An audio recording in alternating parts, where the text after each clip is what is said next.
My mother abandoned me at 6 years old. She came back 10 years later saying she loved me. But I recorded her secret conversations and discovered she only wanted to steal my inheritance. I exposed them in front of my lawyer, and they never saw coming. What I did?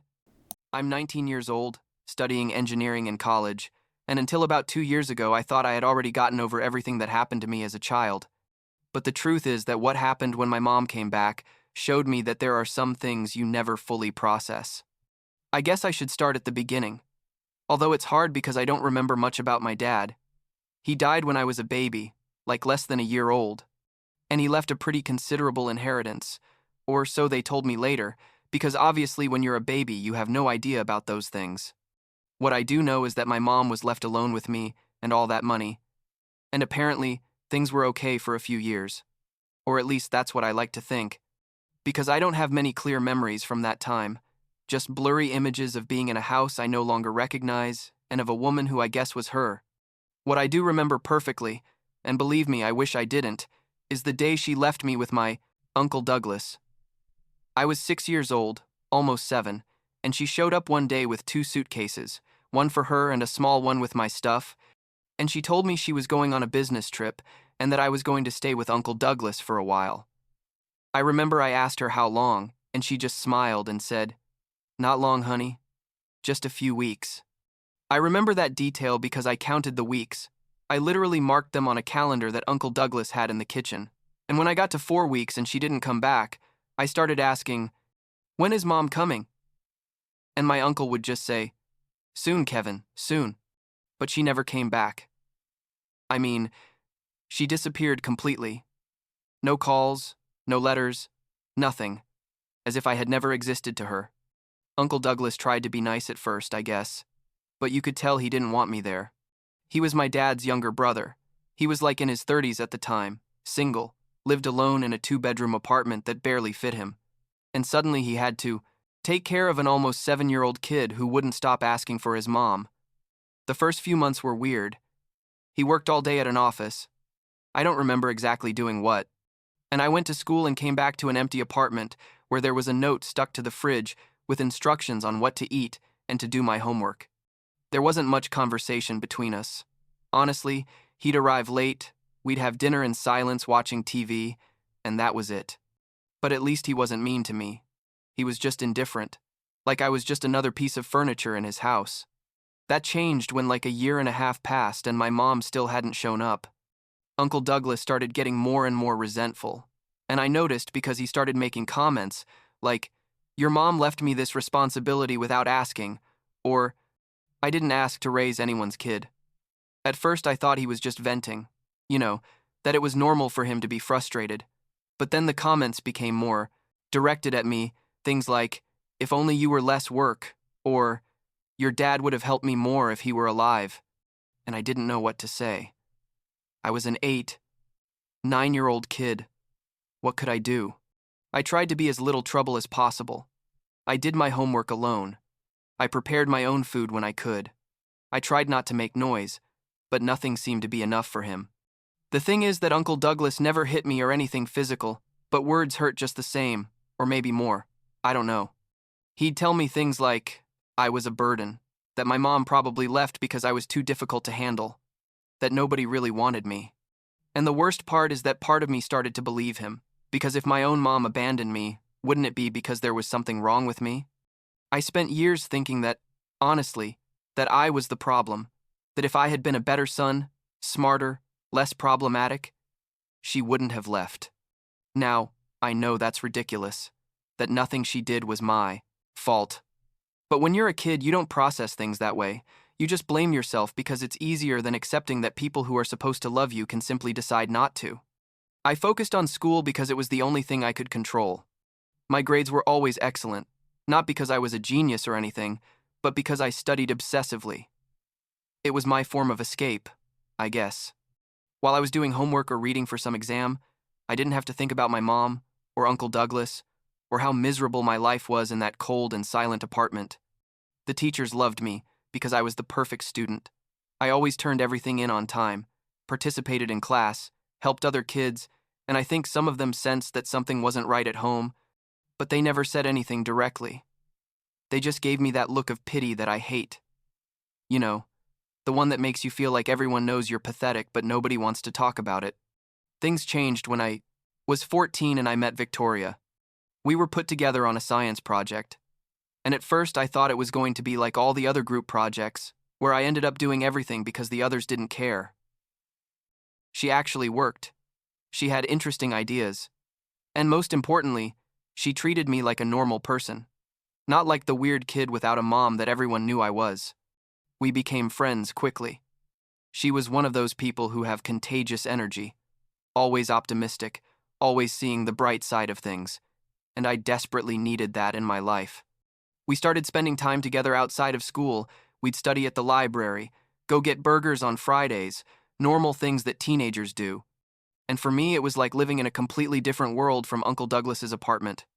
Victoria invited me to her house like 2 months after we met, and when I walked in, I was like frozen, because her family was exactly what I had always imagined a family should be. Her mom greeted us with hugs and questions about how we'd done at school. Her dad was in the living room watching the game but got up to greet me and ask if I liked soccer. Her younger brother was playing video games and invited me to play with him, and everything was so warm and normal and full of life that I almost started crying right there. We all had dinner together, talking and laughing, and I realized that this was what I had been missing my whole life, that feeling of belonging to something, of being part of a unit where people actually care about you. Victoria's family basically adopted me after that. I started spending more and more time at her house, at first just on weekends, but then during the week too, and they never made me feel like I was a burden or that I was abusing their hospitality. Victoria's mom, who insisted I call her by her name, Marcella, always prepared extra food for me. Her dad, Mr. Morgan, who I later found out was a lawyer, helped me with my math homework, and Victoria's brother treated me like I was his older brother too. For the first time in years, I felt like someone actually wanted me there, not out of obligation or pity, but because they genuinely enjoyed my company. Uncle Douglas didn't seem to mind much that I spent so much time away from home.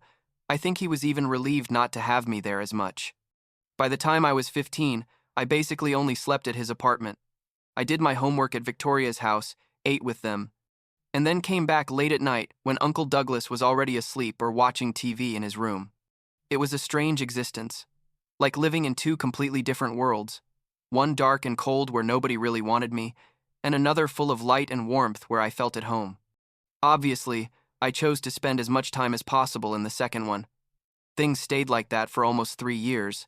I kept having birthdays, improving at school, spending time with Victoria and her family, and Uncle Douglas increasingly distant and resentful, but at least he didn't bother me as much anymore because we barely saw each other. I had learned to live with the fact that my mom had abandoned me. It's not that I had gotten over it or anything, but I had found a way to move forward, to build something like a normal life, despite everything. And then, just when I was about to turn 17, she came back. It was a Saturday afternoon. I was at Uncle Douglas's apartment for once because I had to get some documents to apply for a college scholarship, and the doorbell rang. I opened the door and there she was. My mom, almost 10 years after leaving me. I didn't recognize her immediately, honestly, because obviously she had changed. She looked older, had different hair. But when she said my name, Kevin, with that voice that I suddenly remembered perfectly from when I was a kid, something in my chest tightened and I felt like I couldn't breathe.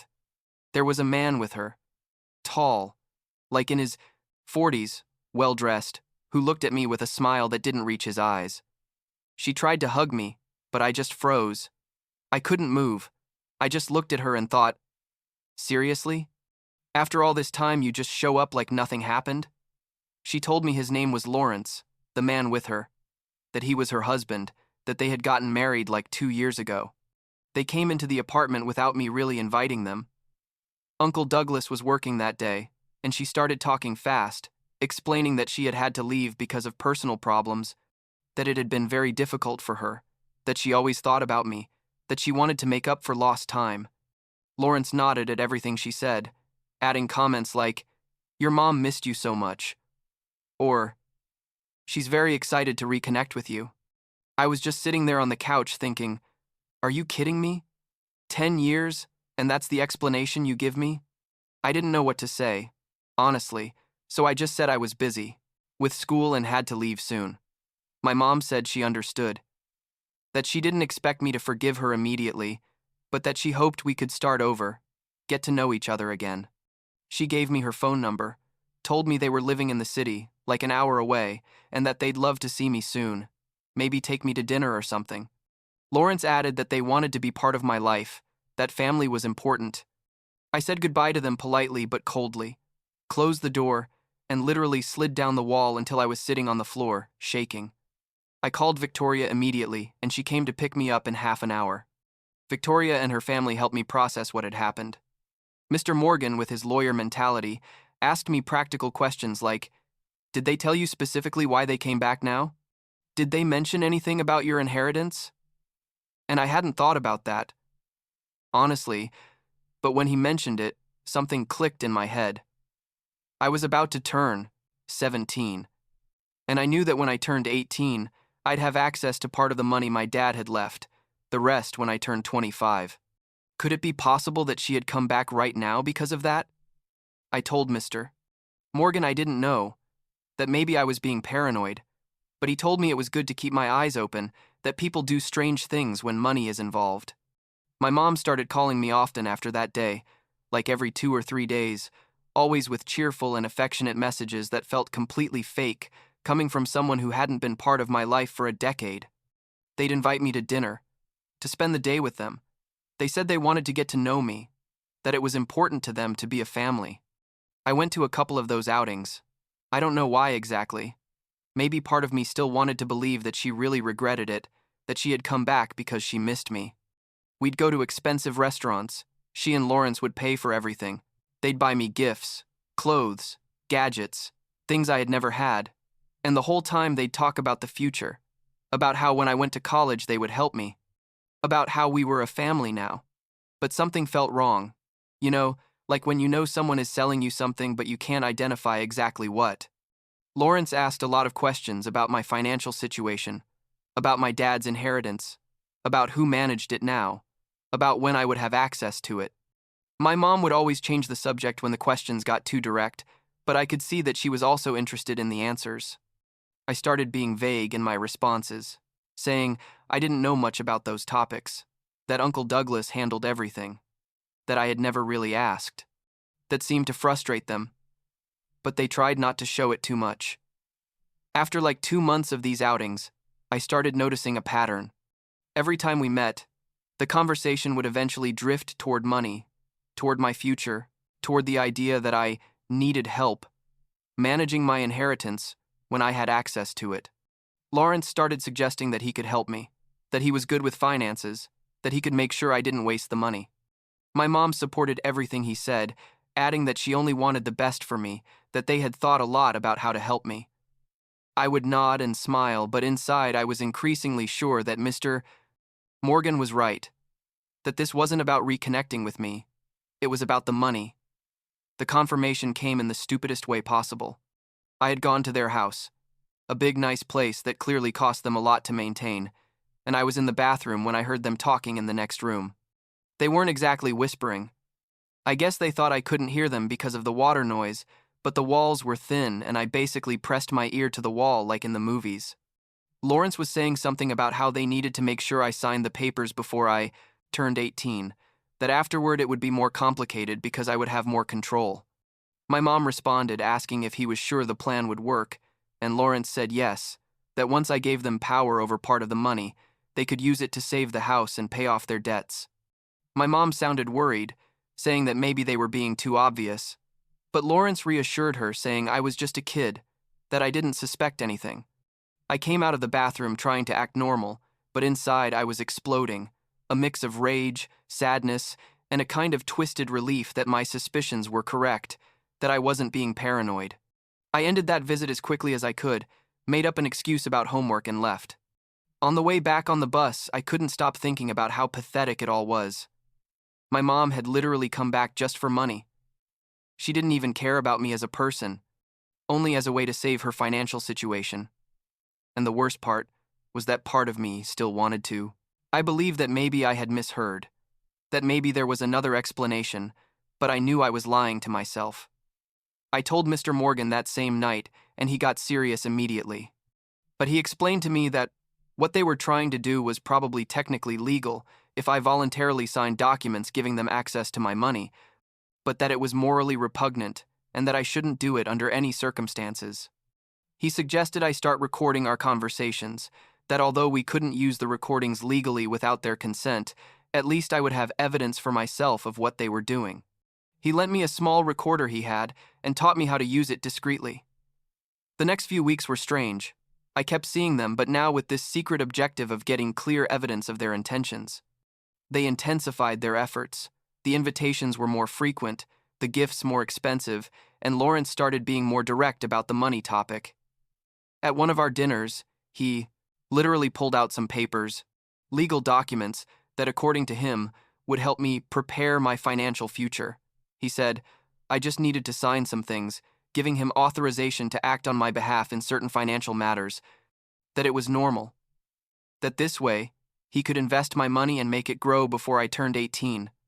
I said I needed to think about it, that I wanted to show the documents to Uncle Douglas first, and they clearly didn't like that, but couldn't object without being too obvious. The conversation that finally confirmed everything happened like a week later. We were at their house again, and Lawrence thought I was distracted watching TV in the living room while they talked in the kitchen, but I had left the recorder hidden on a shelf near where they were. Later, when I listened to the recording with Mr. Morgan, we could clearly hear them discussing how to convince me. Lawrence was saying they needed at least $50,000 to keep the bank from taking their house. My mom asked if he was sure I had access to that much money. Lawrence responded that according to his research, I would have access to $100,000 when I turned 18, and the rest, several $100,000 more, when I turned 25. My mom sounded guilty, said she felt bad manipulating her own son like that. But Lawrence reminded her that they needed it, that I would be fine anyway, because I would still have a lot of money left. Mr. Morgan helped me plan what came next. We decided the best option was to confront them directly, but with him present as my legal representative, and make it clear to them that I knew exactly what they were doing. We arranged a meeting at a neutral cafe. I told my mom and Lawrence I wanted to talk about the papers, that I had made a decision. They arrived excited, clearly thinking they were going to get what they wanted. And the look on their faces when they saw Mr. Morgan sitting with me was almost comical, like someone had thrown cold water on them. Lawrence tried to act casual, asked who Mr. Morgan was, and I explained he was my lawyer and that he was there to make sure I understood everything correctly. My mom went pale. I think at that moment she realized things weren't going to go as they expected. Mr. Morgan was professional but firm, told them he had reviewed the documents they had tried to get me to sign, and that there were several problematic clauses that basically would give them almost total control over my money. Lawrence tried to explain they were just trying to help, but Mr. Morgan interrupted him, saying he had evidence that their intentions weren't exactly altruistic. That's when I decided to be direct. I told them I had heard them at their house, that I knew about their debts, about the house, about their whole plan. My mom's face was absolute horror. Lawrence tried to deny it. I say I had misinterpreted, but I took out the recorder and played part of the conversation they had had in the kitchen. Hearing their own voices, talking about manipulating me to get my money while they were sitting there in front of me, was probably the most satisfying and horrible moment at the same time of this whole situation. My mom started crying, saying she was so sorry that things had gotten out of control, that she really wanted to reconnect with me, but they had serious financial problems and didn't know what to do. Lawrence, on the other hand, got angry, said I was an ungrateful kid, that they had spent money on me for months, that I owed them at least consideration. Mr. Morgan stopped him immediately, told him that any expenses they had made on me had been voluntary and didn't create any obligation toward them, and that if he continued with that line of argument, we could consider legal action for attempted fraud or manipulation of a minor. I told my mom, and I can remember exactly what I said because I had practiced the words for days, that she had had 10 years to be my mother. 10 years to be there for me, to help me, to simply call me and ask how I was, that she had chosen not to do any of that, and that the only reason she had come back was because she needed something from me. That wasn't being a mother. That was being an opportunist, and that I wasn't going to give her a single cent of my money. Not now and not ever. That if she had financial problems, she needed to solve them herself like a responsible adult, not by trying to manipulate the son she abandoned. Lawrence tried to argue a bit more, but Mr. Morgan was very clear. Told them that if they tried to contact me again, or if they continued with any kind of harassment or manipulation, we would take legal action. He showed them documents he had prepared, basically restraining orders that I could request if necessary. My mom cried harder and harder, repeated, "I'm sorry," over and over, but they were empty words. You know, she wasn't sorry for what she had done to me. She was sorry because she had been caught. If I had signed those papers without suspecting anything, if I had given them access to my money, do you think she'd be there crying and apologizing? I don't think so. I told them to leave, that I didn't want to see them again, and they left. Lawrence still tried to seem dignified and indignant, but my mom just looked destroyed, and a very small part of me felt sorry for her. But then I remembered that she had had so many opportunities to do the right thing, not just about the money, but about everything, about simply being my mom, and she had failed every time. The pity disappeared pretty quickly. That was like 2 years ago.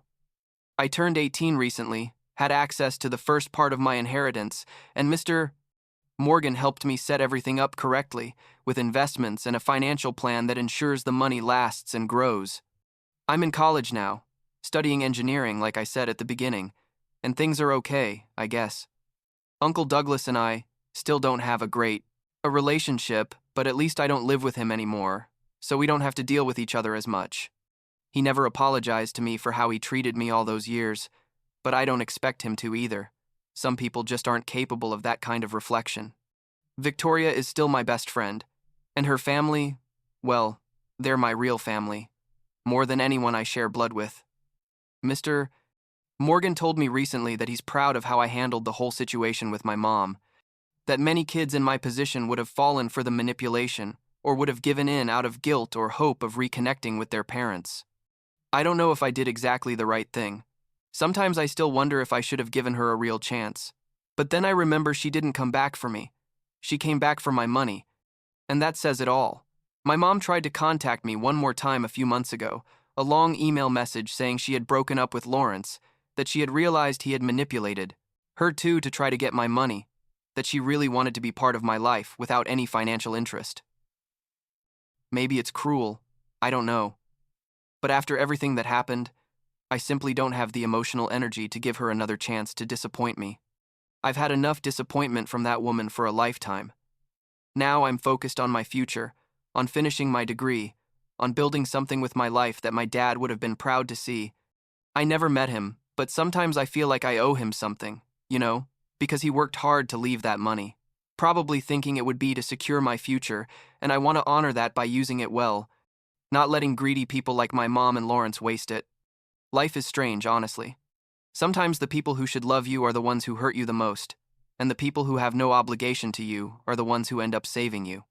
I learned that the hard way, but at least I learned it.